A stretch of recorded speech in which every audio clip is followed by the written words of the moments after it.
This is Groundeffected. My name is your dad, and today I'm going to be painting Lara Craft from Abe 3D. I'm pretty sure that's who it is. But before we get into it, oh yes, I recorded this all in the completely wrong order. So let's just rewind this situation and tell you how I got to this point. So, you may have noticed I got a little bit ahead of myself, recording stuff before I've even done my intro. And, yes, I completely forgot that how to make videos. But I'm doing it now, so let's just get into it. I used, obviously, a black primer, because that's what I do with everything, whether you like it or not. I then took a very nice green from Ammo by Mig and sprayed that over the plant. It just one and done. That's pretty much it for the plant, and then moved on to all the leathers. This I used a brown from Ammo by Mig and sprayed that over everything, lightening it up as much as I can to the highest parts, and then I put in a little bit of a dark wash into the shadows. Now for this base, it's pretty simple really. I'm just going to give it a zenithal highlight, but with a dry brush. Now don't let the words dry brush fool you too much, because it shouldn't be the driest brush that you have. You actually want a slightly damp brush in order to do dry brushing without leaving a powdery, horrible substance all over your models. And now that I've got the volume and the value that I want in this piece of rock, I'm then going to spray a blue wash into the shadows to make it not look completely white and black, because that's very boring. I then take Cygor brown and paint that over every single root that is on the base, because roots are brown, I think. I also am going to use a lighter brown to just highlight a couple of spots on the high parts of that.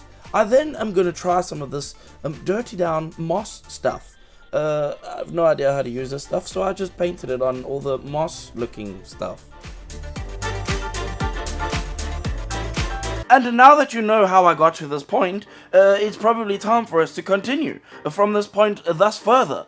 The next thing that I'm going to need to do is cover up this base so that I can get a zenithal volumetric highlight on this lady, so that I can get the skin tones right. Another thing I want to quickly mention, that the original printer of this model was not actually me, and they gave me these glasses in a solid resin, which is no good. So I printed it in clear. Yes, it looks a little bit maybe not so clear at this point, but don't worry about that, because this is because I've already polished them, because I need to paint them as something like that. Although I was not very happy with how that came out, and so that's why I printed another one, and I'm gonna try to repair the situation with that.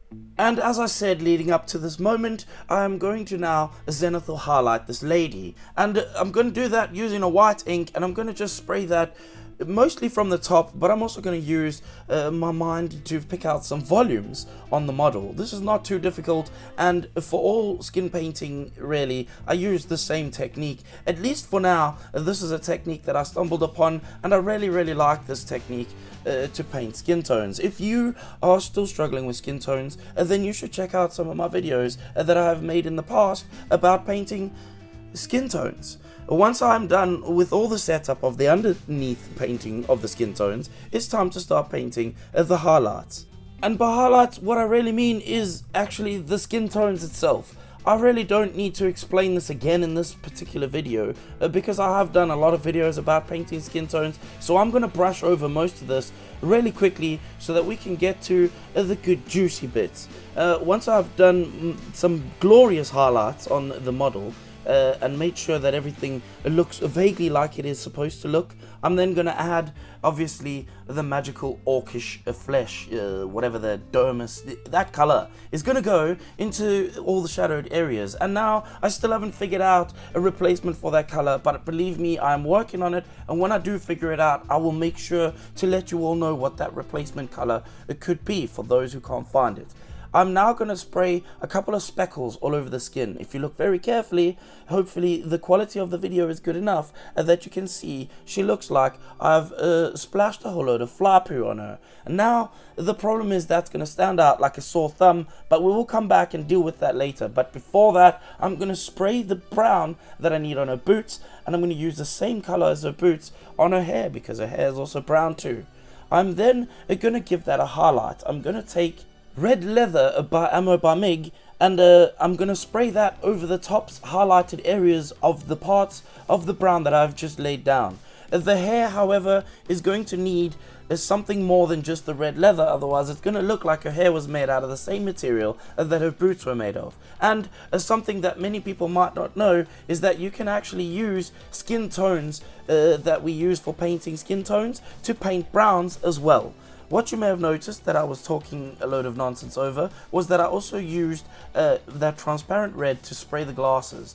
Coming back to the rest of the model, however, I'm going to take some Cygor brown and paint some areas on the parts of brown that I had already painted before. And this is going to make it not look so boring, because if it's just one brown color, it's just going to look terrible. So I decided to add some darker areas, particularly on the bag, and this is going to make it look like there was different materials used to make up these parts on the bag. I took a dark silver and I painted all the buckles and the straps, clip things on the bag with that color. I also used bronze and I painted the emblem thing in the middle of the bag. Now it's time to deal with that shirt. This was a difficult color at first, and I looked at all my colors not knowing what to do until it stood out like a sore thumb at me. And the easiest thing was that Army Painter had already made exactly the color for Lara Croft's shirt. I then used some browns to paint her pants, because her pants are also brown. But if you may notice that I'm not using the same brown that I painted her boots with, because things would start to get a little bit muddy. And now that the base coat on the shirt is dry, I can come back over it with a little wash into the shadows of it. And the reason that I would do this at this stage is because it's just going to make so much more sense to have some shadows on the t-shirt, but at the same time, this particular blue is not going to actually change too much if it hits the skin. I need to be a lot more careful later, however, when I start to do the highlights. I can now also paint the rest of the straps that are on this torso piece on the model. I'm going to use a brighter brown, and I'm also going to paint the inner piece of the strap again to separate the two types of materials so that it doesn't look boring. I'm going to use a black Templar contrast paint to paint her necklace, or at least the strap that's around her neck, and then a really bright green to paint the little thing that is hanging around her neck. I thought that skeleton horde would be a good color to paint the bandages on her arm. I was very wrong, however, and I reverted back to an old friend, a deck tan, and I just pretty much painted that back over the top of that skeleton horde. However, it is going to show a little bit through because I watered this paint down quite a bit. And then I took Cygor brown and painted gloves, because this I felt like could be a very similar color to what her straps on her legs and her boots are made out of. I also used that black Templar contrast paint on her guns as well, because it seems to settle quite nicely and look really good as a metallic kind of black metal color. Is sort of, I think it does anyway. I then took Cygor brown and painted the straps that are holding the gats to the side of her legs.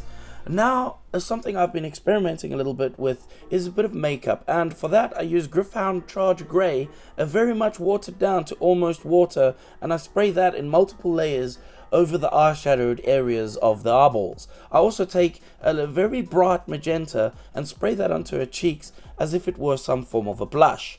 Then I paint her eyebrows, which are technically just caterpillars on the top of her forehead, and then paint her lips using Magos Purple.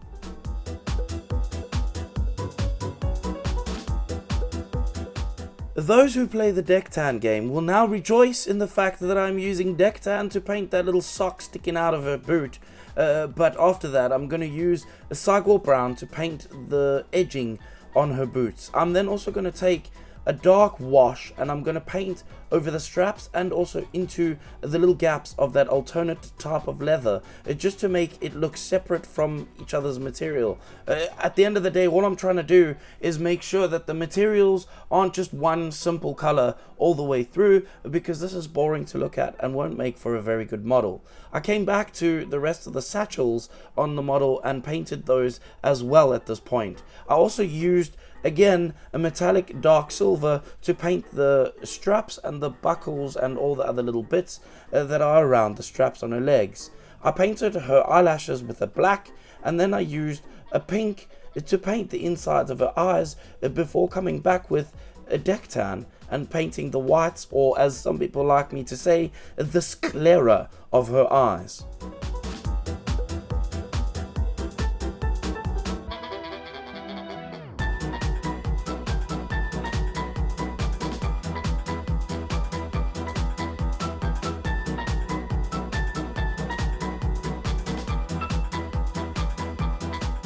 Her irises are Cygor brown as a first layer, and they are highlighted with leather brown from Vallejo. Once I've got the irises in place, I put in a small black dot for the pupil, and I add a little white highlight, and I paint a gloss paint over those. Don't forget to gloss the lips as well. And now for the brim of the glasses, I'm going to use this rough iron color. It was the most closest color to what I thought that these glasses should have on the frame. I then used some epoxy to glue the hair onto this model. And I'm not gonna lie, but this was a terrifying point for me, because as you will notice, that mixing the epoxy is not very difficult, but sticking the hair onto this head as well as getting it somehow onto the torso is extremely difficult. It was so difficult. This is the reason why I chose to glue these parts together, because you are not realistically taking these parts off ever without scratching the paint in some way, shape or form. And once I had cleared my underpants and got that hair down, I felt a lot more of a relief, and I decided that it was time to finish off this model by blasting the silver on the tops of her gats. And then when I've done getting the silver in the right place, I'm going to use a panel line wash, and I'm going to run that all over the gats to make them look a little bit shiny again. And once I'm done with this section of the model, I can put it together and pretty much call this model done.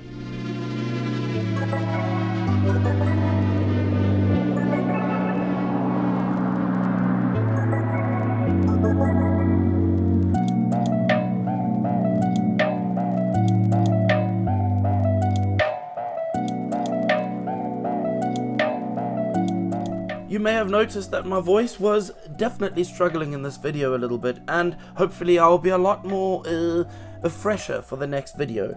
If you did not enjoy anything you saw in this video, then I'm going to leave you some words to live by at the end of this video. But before I do that, I would like to say a super special thank you to my patrons, because without them, this video wouldn't have been possible at all. This video was not sponsored by anybody other than my patrons, and for that I want to say a special thank you to them right now. And now I can tell you what to do if you didn't like anything you saw in this video, and it's pretty simple really. Just stick yourself in your own pockets and f*** off.